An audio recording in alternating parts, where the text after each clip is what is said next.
Hello बच्चों, मैं आपका रवि सर बोल रहा हूँ। बच्चों, आज हम गणित भाग 2 समरूपता पाठ 1 का अध्ययन करेंगे। बच्चों, यह शब्द समरूपता आया है, इसे हम कुछ उदाहरणों द्वारा समझने का प्रयास करेंगे। तो बच्चों, इस पेज में हमको दिखाई दे रहा है उदाहरण नंबर 1। इसके अंतर्गत हमें एक आकृति दिखाई दे रही है जिसका नाम है त्रिभुज ABC। अब दूसरी तरफ हम देखें, यहाँ भी हमको जो पहला वाला त्रिभुज है इसकी तुलना में बड़ा त्रिभुज दिखाई दे रहा है और इसका नाम है त्रिभुज PQR। अब इन दोनों आकृतियों का हम निरीक्षण करेंगे तो हमें क्या दिखाई देता है? एक छोटा त्रिभुज है और एक बड़ा त्रिभुज है। तो हम चाहे छोटा हो या बड़ा हो, दोनों को त्रिभुज ही कहेंगे, है ना। लेकिन यदि हम इसे मापने जाएंगे, चाहे तो हम इसे पट्टी के सहारे मापेंगे, तो इन दोनों के आधारों का माप अलग अलग होगा और इनके ऊंचाइयों का भी माप अलग अलग होगा। तो समरूपता का मतलब यह है कि जब वे आकृति जिनके रूप समान हैं परंतु उनके माप भिन्न भिन्न होंगे, तो ऐसी आकृति को हम समरूप त्रिभुज कहते हैं। तो यहाँ मैंने लिखकर भी आपको समझाने का प्रयास किया है कि यह त्रिभुज ABC, जैसे कि हमने ऊपर बताया है, तथा त्रिभुज PQR, इसे भी हमने ऊपर बताया है। तो त्रिभुज ABC तथा त्रिभुज PQR यह समरूप त्रिभुज है। अब यह क्यों है, इसे हम एक नोट द्वारा समझते हैं। क्योंकि इन आकृतियों के रूप समान हैं। आप देखिए, इस त्रिभुज को हमने त्रिभुज कहा है, इस बड़े आकृति को भी हमने त्रिभुज कहा है, क्योंकि इन दोनों आकृतियों के रूप समान हैं। लेकिन परंतु हम इन्हें मापने जाएं, इनके आधारों को और इनकी ऊंचाइयों को, तो इनके माप हमें भिन्न भिन्न प्राप्त होंगे। अर्थात ऐसी आकृतियां जिनके रूप समान हों परंतु इनके माप भिन्न भिन्न हैं, तो ऐसी आकृति को हम समरूप त्रिभुज कहेंगे। इसलिए बच्चों, उदाहरण नंबर 1 में हमने समझा कि जब आकृतियों के रूप समान होते हैं और माप भिन्न भिन्न होते हैं तो उन्हें समरूप त्रिभुज कहते हैं। इसलिए हम यहाँ पर कह रहे हैं कि त्रिभुज ABC तथा त्रिभुज PQR यह एक समरूप त्रिभुज है। अब बच्चों, हम एक और उदाहरण लेंगे, उदाहरण नंबर 2। यहाँ भी हमने एक छोटा सा त्रिभुज लिया है और एक दूसरा आकृति लिया है, इसे हम वृत्त कहेंगे। अब इन दोनों आकृतियों का हम निरीक्षण करें तो हमें पता चलता है कि इन दोनों आकृतियों की तुलना में एक छोटी आकृति है और एक बड़ी आकृति है। अब यहाँ पर छोटी आकृति बड़ी आकृति तो है, लेकिन जरा हम समझें, क्या इनके रूप समान हैं?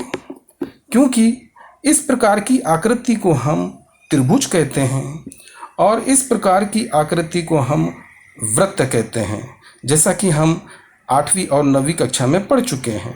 तो हम जान चुके हैं कि यह 2 अलग अलग आकृतियां हैं। इसलिए हम कह सकते हैं कि इन दोनों आकृतियों के रूप समान नहीं हैं।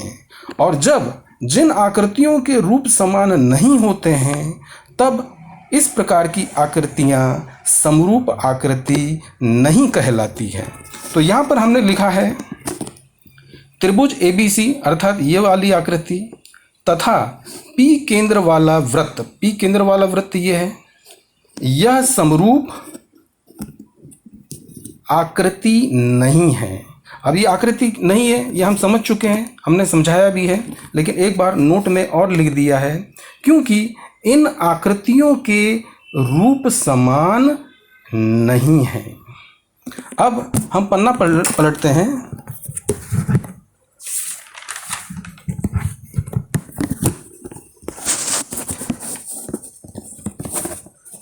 पाठ पढ़ने के पहले बच्चों हमें कुछ ज़रूरी चिन्हों को जानना होगा और कुछ सूत्रों को पहचानना होगा और याद करना होगा। तो यहाँ पर नोट 1, अब समरूप आकृति बेटा कुछ भी हो सकती है, चाहे तो वह त्रिभुज भी हो सकता है, वृत्त भी हो सकता है, आयत भी हो सकते हैं, ऐसे अनगिनत आकृति हो सकती हैं।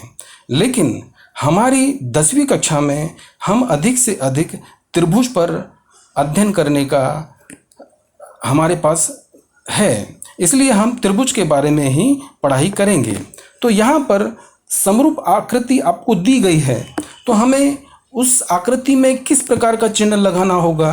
तो हमें इस प्रकार का चिन्ह लगाना है बेटा। इस प्रकार की आकृति को हम समरूप कहते हैं। अब एक और नोट ले लें हमने एक त्रिभुज बनाया है बच्चों। अब इस त्रिभुज का नाम दिया है ABC। अब त्रिभुज ABC में आप खुद भी पहचानिए कि त्रिभुज ABC में यहाँ हम देख रहे हैं आधार BC है, और इस आकृति का निरीक्षण करेंगे तो इसकी ऊंचाई लंब होती है। लंब का मतलब होता है जहाँ पर 90 अंश का कोण बनता हो। तो देखिए बच्चों, बिंदु D पर 90 अंश का कोण बन रहा है और इस 90 से एक शीर्ष लंब जा रहा है। तो जो शीर्ष लंब जाता है हम उसे ऊंचाई कहते हैं, अर्थात इस त्रिभुज की ऊंचाई AD है। अब हम इसे सूत्र में कैसे लिखेंगे? जैसे त्रिभुज, इसका नाम है ABC, इसलिए मैं यहाँ पर ABC लिख रहा हूँ। त्रिभुज ABC का क्षेत्रफल का सूत्र है बराबर 1/2 गुणे आधार गुणे ऊंचाई। अब बच्चों इस सूत्र को हम भूमितीय रूप में लिखें। अब कैसे लिखेंगे हम? त्रिभुज लिखा है, त्रिभुज का बच्चों ये चिन्ह होता है, त्रिभुज के बाद ये ABC लिखा हमने, और क्षेत्रफल को इस कोष्ठक के बाहर लिखा जाता है। अब बराबर 1/2। अब आधार हम अपनी आकृति में ढूंढेंगे। आधार कहाँ है बेटा? बच्चों इस आकृति में आधार BC यह हमने लिखा, और ऊंचाई क्या है? ऊंचाई जो लंब होती है AD हमने लिख दिया है। तो इस प्रकार हम त्रिभुज का क्षेत्रफल के बारे में अध्ययन करेंगे, इसका सूत्र याद करेंगे, और सूत्र में त्रिभुज के आधार क्या है, ऊंचाई क्या है, उसको हमको लिखना है। क्योंकि त्रिभुज का नाम कुछ भी हो सकता है, XYZ, LMN, जो भी हो, हमें उस आधार पर उस आकृति का आधार और ऊंचाई बताना होगा।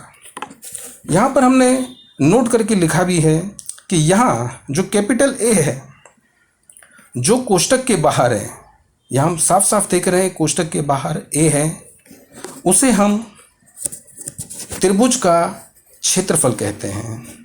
तो बच्चों आज के लिए हम यहीं तक अध्ययन करेंगे।